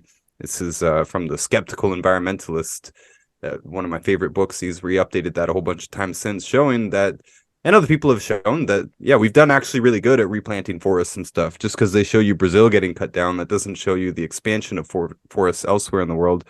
Yeah, we could double the forest sizes. That would change the weather, at least. Weather and climate are two very different things. Weather short-term, climate's long-term. We can definitely affect the weather. Forests affect the weather. Cities affect weather. You guys know about cloud seeding and chemtrailing. All this stuff actually does affect the weather, or can affect the weather. They can create clouds, they can create rain and all that stuff, but that's not climate. I think climate is driven by forces way beyond what we can control. But what they can Yeah, fund is bureaucracies. It's just a fake busybody work thing, right? They're not really working. They're not really doing anything. That goes for any agency, any study, university, any department that's studying climate change. And I was involved in this as well in my time in geoengineering. We were in the university system, and there's a whole bunch of busybody stuff going on, but there's literally nothing being done. That's not an overly cynical way of putting it. Even if you know about work and climate change, I don't know anyone who can actually make a case that we're really doing anything at all. Oh, they're doing something. They're manipulating data to push an agenda. These are the same people that are going to justify the lockdowns during COVID were beneficial to the environment. So now we have to overlay that every couple of years, or once a year we have to have a 4-week lockdown when no one drives, no one uses anything. That's going to be their justification for it. I almost feel like they use carbon as the talking point, knowing that anybody who takes fucking 15 minutes to do some research is going to see that that's bullshit. It's another fucking way to divide us, because there's people who are going to believe whatever the fuck they're told, and carbon's bad. It's another mask debate. Yeah. It's we are the number one emitters of carbon, so are they going to take us out to justify that? But we're not the number one emitters of carbon. No, Volcanoes but that's what they're saying. Exactly. I think even the ocean, just on its own in its natural state, like way more than fucking humans. And who here believes that there's really 8 billion people on this planet? Because I'm not sold on that. I mean, there might be, dude, going to like a stadium of like 70,000 people. Like, I know it's just a fraction, but there's so fucking many people. I think it's hard to kind of quantify how many people there are. I'm not saying you're wrong, Colby. I'm willing to believe there is. I have not sold on that idea. Yeah. It's hard to know because it's such an unfathomable number, really. Like, realistically, 8 billion is huge. But dude, I did want to say to Ryan, you used a term that I love, busybody. I love that term, dude. Busybody work and stuff like that. Like, my sister was such a busybody. Like, when my dad was in the hospital recently, she was such a busybody. And I just kept calling her Nurse Busybody and stuff. And it's such a great term. Cause you're doing shit that is not important. Like, you just got to be moving, keep your body busy. And like, it's a very, very underrated term. It should be used like all the time, I think. So well done. Well, we were always busy. We had this government contract to collect data in the Sydney Harbor. We'd have to go out and collect samples. We'd have to come back and run the samples, and we'd have to take that data and you put it in a chart and you write a paper about it and you start writing your next grants. This is over 10 years ago even. And even back then, you just simply wouldn't get a grant if you didn't write climate change or women's rights or one of the buzzwords. They're basically the same buzzwords now. You would just never get a grant for anything if you weren't studying one of these hot topics. This is just how they self-censored. Basically, you couldn't possibly get a grant to try and disprove the idea that carbon was a major threat or anything like that. This was already well accepted. Not by consensus, but by the powers that be. A couple of my favorite books on the subject are out of Australia. For some reason, the anti-climate change nonsense, a large part of that information all comes from Australia. So you got the Counter Consensus by Robert Carter. I do believe that was Australian, but definitely Heaven and Earth by Ian Plimmer. Great books, and these are kind of old now. It's still new to me in my head, but they go into the data, first of all, but the Counter Consensus just talked about the fact that science was never by consensus anyways, and it's always changing and all this stuff. And, science advances one funeral at a time, and this stuff that you guys generally know, but nothing has really changed in the academic world as far as I can tell. Same with drugs. I'm in the nutrition world.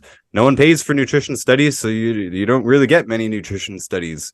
What you can get cohort studies or whatever, but what's really being done is what's being funded by the powers that be. And if you are actually trying to do some sort of independent study, whether you're trying to get a grant from your university or some foundation or something, you absolutely have to use the buzzwords. You won't get your grant. And so the entire pipeline of information that comes out is determined by what gets funded. And so everyone's getting funded to study these new age things. And that's all you ever hear about on the back end too, the media and everything. And so, yeah, you get all this data supposedly confirming or not even bothering to confirm. They take these things for granted. You don't get studies coming out all the time confirming climate change or even denying it. You just get things that take for granted the assumption that you actually that we can impact the climate, right? Everything else is built on top of that. For example, I don't know if I'm going too long-winded for you guys or if you like this, but No, you've barely been talking, dude. Keep so going. I worked in marine science, basically geophysics. In geoengineering, we're trying to change something. Science just studies stuff, right? We're trying to learn just enough so that we can actually do something about it. So our job was to come up with a way to fertilize algae blooms in order to sequester carbon from the atmosphere. And mathematically, it works out. Practically, it's a little bit difficult, but we're sharing space with all these different people. And one of the big hot topics back then, not so much anymore, was ocean acidification. The entire stream of information coming out about ocean acidification just took for granted the fact that climate is changing, and also took for granted the fact that the oceans will acidify. So this got really ridiculous for me, because so they're just assuming that climate change is correct, and they're assuming that by more carbon in the atmosphere that there will be more ocean acidification. So the data coming out wasn't bothering to confirm whether this is in fact true. The data coming out was just showing what happens when you add acid to fish tanks and stuff like this. And I was in marine science, so I worked in the wet lab, the water lab, and I could see a lot of these experiments going on. And I started to realize that they were basically, I'm not saying all experiments did this, but the ones that I could see.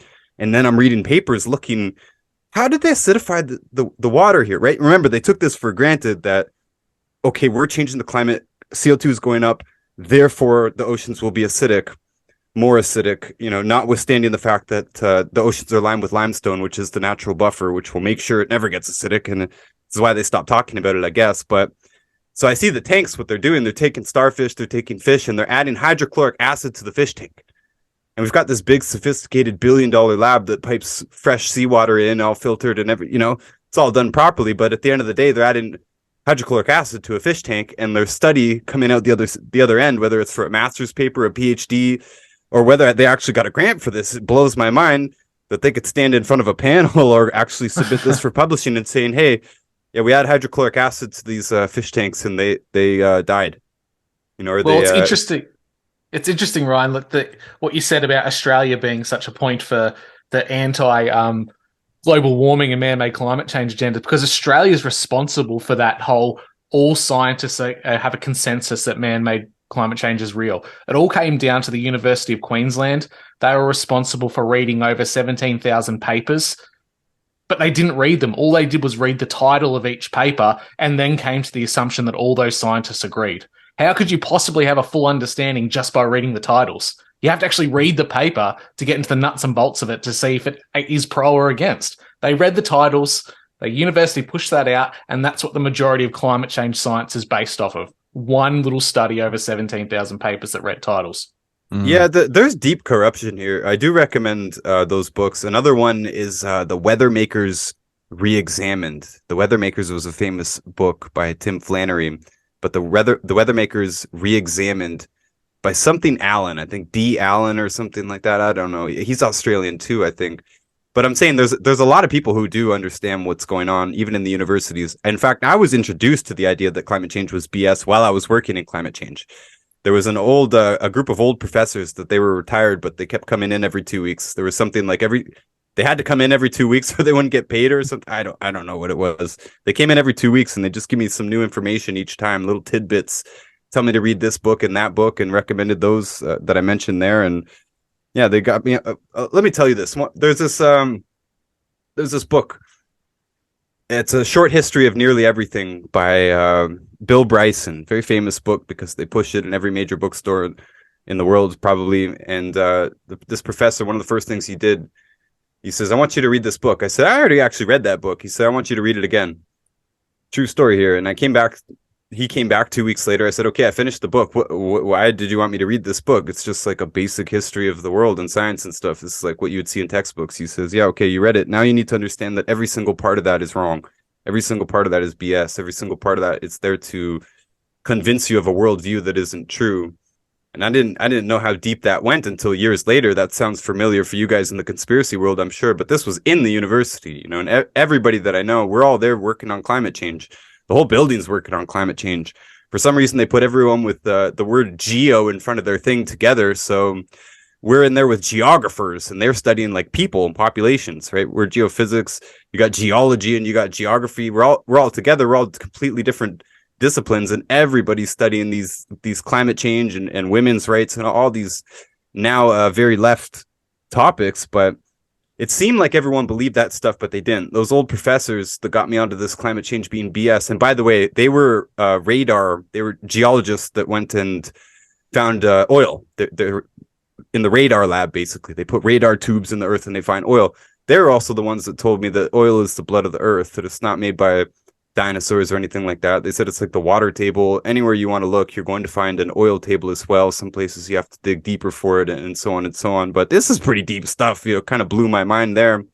And when I started talking about this stuff with the people I was working with and just, other students and stuff, a lot of them kind of would admit some of these points. Like they would recognize that, okay, humans couldn't possibly be that huge of a contributor to carbon and all this stuff, but privately they would admit this, and then we would all kind of just go back to work. We're kind of all stuck. I wasn't stuck. I walked away from it, but a lot of people, that was their entire career. They went to school for a lot of different years, and they wound up in with these academic degrees. And a lot of these academics, they have literally no credentials to do anything else in life. When I worked at Walmart when I was 18, all of my managers had degrees in anthropology and psychology and stuff. Because if you're not going to be a teacher, well, you're going to be just an average schmo, right? These people know this. It's not like they get paid big dollars, but it's their identity, it's their lifestyle, and whatever project they're currently working on is being funded basically for the climate change agenda. If you do come out even with negative data, you'll probably you'll just never get another grant again. Your professor won't want to work with you or whatever it is. You're done. Dude, you said it right there. How many people can spend, let's say 5 years, 2 years of their life, of their prime years, early 20s, spend years doing something, and then they figure out it's a lie? They just want to fucking, act like, they want to turn a blind eye to that fact. So they're just going to say, no, I didn't waste 2 years of my life, of my prime years. This is real. I'm going to dedicate the rest of my life to this to make it more legitimate, it seems like. So, I mean, good for you for walking away from that. But yeah, dude, I think a lot of people have a hard time doing that because you feel like you wasted part of your life. You gained experience. Not even wasted. You got kids and stuff, most of them, right? You have no credentials to do anything else. You will work at Walmart or some equivalent if you walk away from it. There's nothing there for you. There's no EI program and employment insurance or anything. You're gone, you're gone. And me, I was underqualified. I crawled my way into that position. I don't even have a university degree, right? I had so much responsibility. There was PhDs working under me. I was marking master papers and stuff. And by the way, I learned that you're not allowed to fail people either, especially not for being wrong. And I started to get really caught up on this climate change thing. And I was, asked to grade a bunch of these papers, and every single one of these papers, every single one of them took for granted the theory, not the fact, the theory that climate change is going to happen. It's just this period. This was very, very popular. The idea that we were going to have something like 6 degrees of warming over the next 1,000 years, and basically everything, all the world is going to end. Every single paper that I saw took this for granted. None of them challenged any of the original tenets. And so I was going nuts saying, hey, you need a citation for this. You need a citation for this. You can't make this assumption and all this stuff. And I was literally told, you're not allowed to put an F on any of this. Nobody's allowed to fail for any of this. As long as they did the required thing, they wrote an essay and they did their 5 citations or whatever it is, they get a pass, as long as the grammar is not like crazy. So think about that. These are thesis-based projects here, and you can submit almost anything. It doesn't have to be logically correct, but it has to take for granted the main theories of the day. And I'm sure this was true 40 years ago with whatever theories were going on back then too. Universities aren't grading you based on whether you're correct or not, or you have some new insight or any. It doesn't matter what the content of your essay is. It only matters that you actually formed a coherent essay and that you did what else was required of you, like the citations. The participation trophy era. 100%. I saw kids being graduated with nothing. They have no ability to question what's going on because they're graded on their ability to take these things for granted, not to challenge them at all. Well, and they're also mine's the opposite. Go ahead, Drew. Sorry, mine was the opposite experience when I went through university, is that you had to regurgitate the status quo, even if you had your own point and you have the evidence and the references to back up your reasoning, your position behind something. If you didn't toe the line, that was considered a failure. So I learned very quickly I had to regurgitate what they wanted to hear in order to pass. Unless it's just different in different fields. That's pretty crazy to hear. Well, interesting, honestly, because since nobody challenged it, every single paper took these tenets for granted. I wonder what would happen if there was a paper that was like, hey, I'm actually going to challenge some of climate change's fundamental assumptions you could here. fail that guy. Maybe I would be able to fail that guy. I don't know. Dude, you said something there too, Ryan. You said a lot of really great stuff there, man. But the idea, maybe the fact, really, that the oil is the Earth's blood. Now, does that mean not only is it obviously so abundant, but does it create itself like renew? Yeah, fairly quickly. The way they spoke about it, and from what I can tell, I've been looking into this a few years since. This has been over 10 years, and yeah, it does appear that they just refill. Back at that time too. Goo? Is that what that is? I guess. Guys, remember back then, this isn't that long ago, but it kind of is, 10 years and more. This is when climate change was really, really, really a hot topic. It still is today, but it was out of control. Everybody was talking about it. All the books were talking about it. But also peak oil.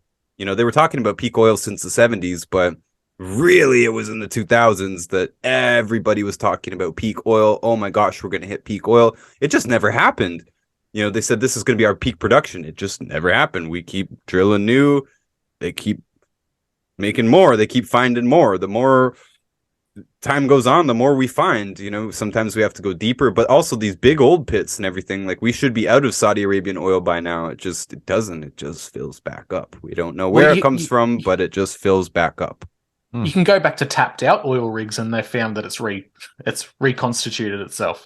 Yep. Well, they thought it was tapped out, and they revisit it, and they can start pumping again. That's a interesting narrative too, right? Even as a kid, I remember thinking, how many dinosaurs need to fall in a pit to create the Saudi Arabian deposits? Even though dinosaurs aren't real. Well, yeah, even if they were, though, like, how many? Look at this. Like, it'd be like every single animal on the entire Serengeti all being bulldozed together in one pit and crushed together, and still wouldn't come up with that much. It'd be like the first fucking year of the automobile, really, because how much fucking oil do we need? Yeah, and how much do we use? There's no way that many. I mean, like, the only way that is able to work, it seems, is that it's renewing itself, or whatever the term would be. Especially nowadays with jet fuel and things like that, the amount that they require, it's insanity. There's no way that it's not an abundant resource and that it's not getting created constantly. Exactly. It's replenished. Yeah, good shit. The architects of the simulation just keep re-upping the oil. That's my final answer. I think that the whole black goo theory is fascinating, where it's like the negative energy somehow creates oil. I know it's really, really weird and it's out there. There's zero science behind that. But I just think that, what science is settled, Ryan. What's that? Science is settled. I know. I shouldn't even question it, but I just think it's such a wild, like I said, it'd be a great movie. I think it's a cool idea, and you can't disprove it. You know what I mean? So, like, I'm not doing episodes on it or anything just because you can't disprove it. But I think it's there's some relatively intelligent people that at least talk about that. And this is where you need to do a South Park quote where, we don't know the aliens didn't land on Thanksgiving. I mean, you can't disprove it. Right, dude. What a great episode. There's a few that I thought of throughout this episode. I just wanted You held your tongue? I did, dude. I'm sorry.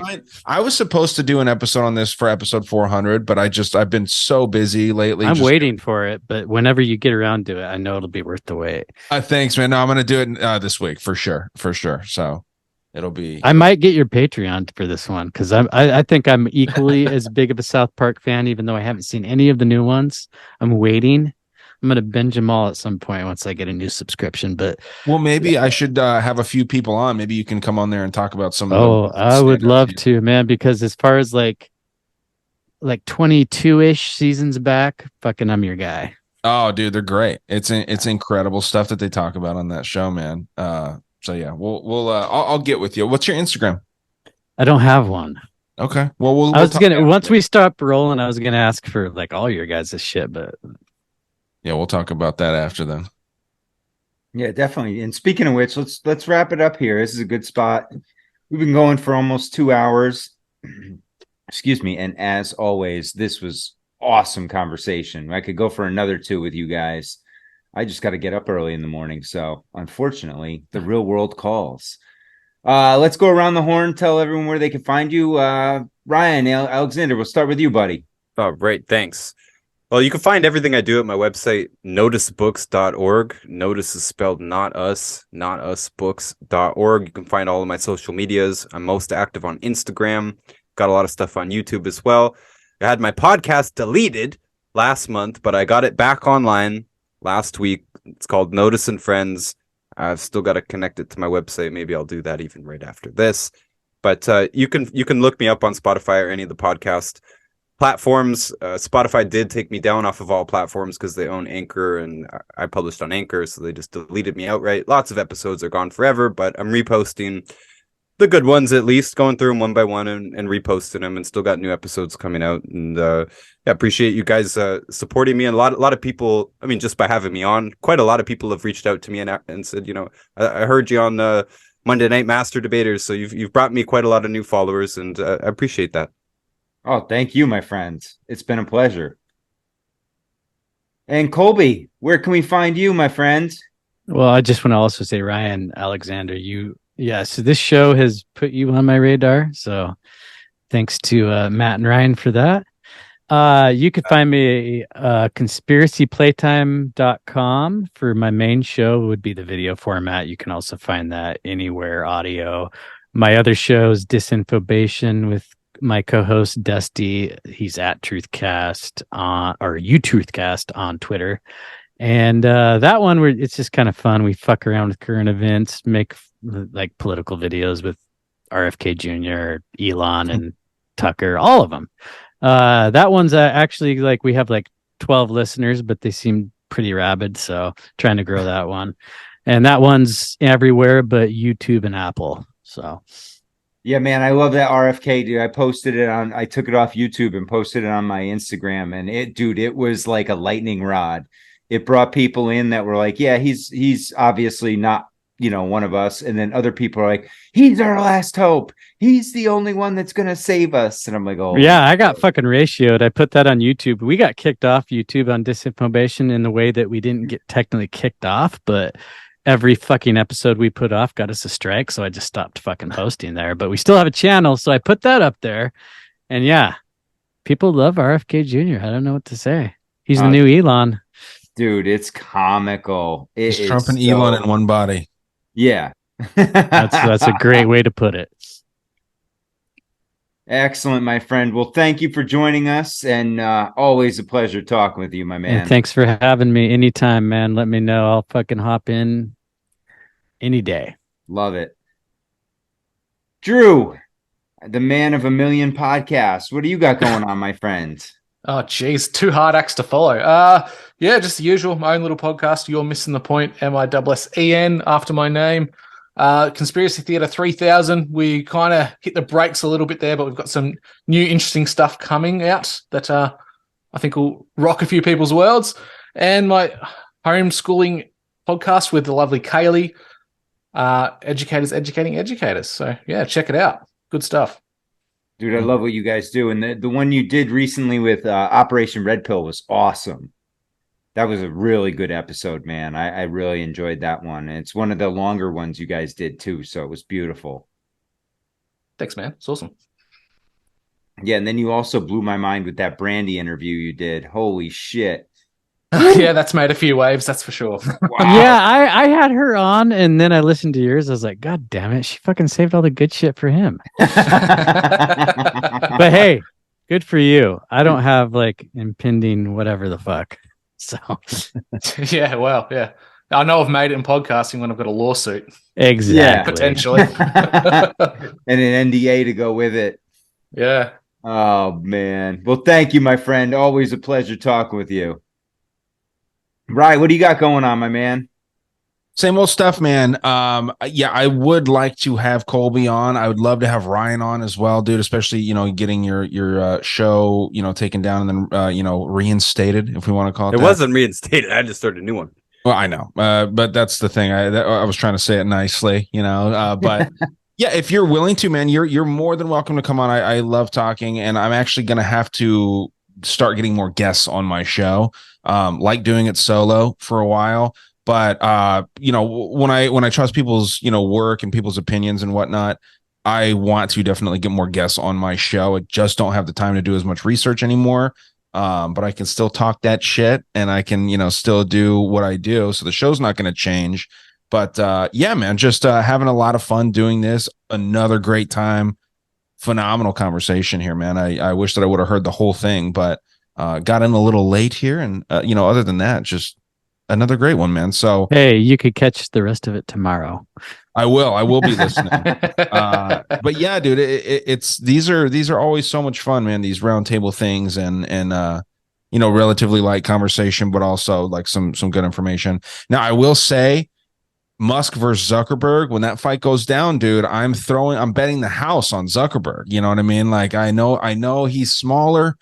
He's fucking 13 or 14 years younger, and the dude knows jujitsu. He's also was the captain of his fencing team in college. So, right. I don't think that they can fight with swords, and also jujitsu is very overrated. It's becoming the new karate very quickly, but I think it's one martial art that he has where, Musk doesn't have that. I think that he's going to go in there. It's going to be like a sparring match, but I think it would be pretty fun. Also, Alex Stein is in a boxing match coming up here soon on Triller. So that'll be a fun thing to watch. Massive boxing promotion. He's fighting some Arab dude. I don't know the guy, to be honest, but that'll be fun. I love my fights. So do you think the Elon fight will do $1 billion like Dana said? I think it would be sad if they charged people. I was actually talking about that on my news show today. They're talking about how much money they could raise for charity. Why don't you have Elon, who's worth 200 billion, give $1 billion? And why don't you have Mark Zuckerberg, who's worth 100 billion, give $500 million? That's more money right there than they would raise for charity, and do something for the lower middle class people for a fucking change. You know what I mean? They're always either helping out the rich, the elite, or the homeless. Help out the people that are just getting by day to day that are actually going to watch this. They could just give money if they really wanted to help charity out. So I think it'd be sad. With that being said, I would pay for it. Okay. But, because if they put it on a full card with maybe some actual MMA fighters on there too, I think it'd be great. It'd be just fun. Let's lean into the retardation of this whole world right now and watch. They add a little Logan Paul or a Mayweather McGregor on there, and holy shit, it'd break the world. Well, that would be boxing, right? So if these guys are fighting MMA, which is what they're talking about, you need to have like John Jones versus like Stipe or something on there. Let's do it up. But I don't know, man.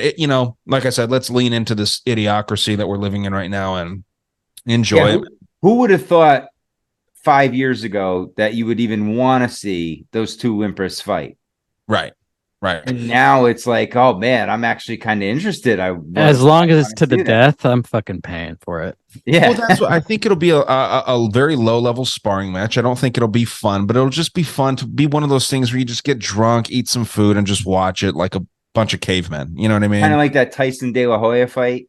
Exactly. Or the McGregor Mayweather fight. That's a high level sparring match. Neither one of them was going to knock the other one out, and we all knew that. But I have a similar rule that I have to watching people have sex versus, people fighting. I'll watch any two willing people have sex. You're going to tell me Joe Biden and Oprah Winfrey have a sex tape. You're not going to watch that right now. I'm going to watch it right after we get off here tonight. Absolutely. I will watch any two people have sex or fight as long as they're willing to. So yeah, let's do it. But that's a long way to say what a fun episode.